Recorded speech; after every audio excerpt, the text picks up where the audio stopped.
स्नान, मंत्र की दीक्षा, मातृकाओं का न्यास, सत्य से पवित्र अंतःकरण, ब्राह्मण तथा ज्ञानी गुरु सभी को उत्तम माना गया है।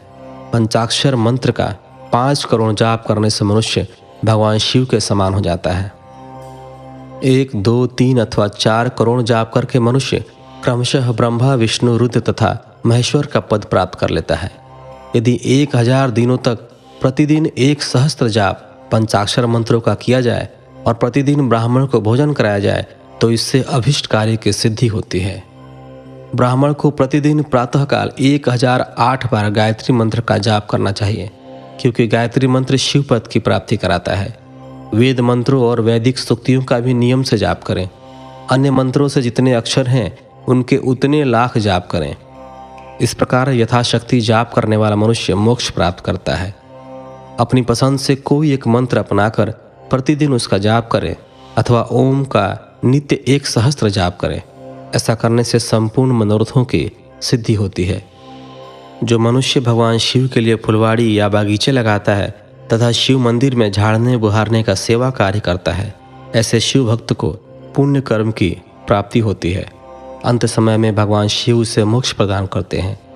काशी में निवास करने से भी योग और मोक्ष की प्राप्ति होती है। इसलिए आमरण भगवान शिव के क्षेत्र में निवास करना चाहिए। उस क्षेत्र में स्थित बावड़ी, तालाब, कुआं और पोखर को शिवलिंग समझकर वहां स्नान, दान और जाप करके मनुष्य भगवान शिव को प्राप्त कर लेता है। जो मनुष्य शिव के क्षेत्र में अपने किसी मृत संबंधी का दाह, दशा, मासिक श्राद्ध अथवा वार्षिक श्राद्ध करता है अथवा अपने पितरों को पिंड देता है, वह तत्काल सभी पापों से मुक्त हो जाता है और अंत में शिव पद प्राप्त करता है। लोक में अपने वर्ण के अनुसार आचरण करने व सदाचार का पालन करने से शिव पद की प्राप्ति होती है। निष्काम भाव से किया गया कार्य अभिष्ट फल देने वाला एवं शिव पद प्रदान करने वाला होता है। दिन के प्रातः, मध्याह्न और सायं 3 विभाग होते हैं। इनमें सभी को एक एक प्रकार के कर्म का प्रतिपादन करना चाहिए। प्रातःकाल रोजाना दैनिक शास्त्र कर्म, मध्याह्न सकाम कर्म तथा सायंकाल शांति कर्म के लिए पूजन करना चाहिए।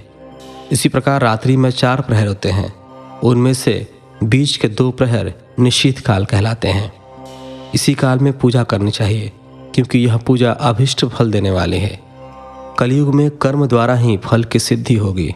इस प्रकार विधि पूर्वक और समयानुसार भगवान शिव का पूजन करने वाले मनुष्य को अपने कर्मों का पूरा फल मिलता है।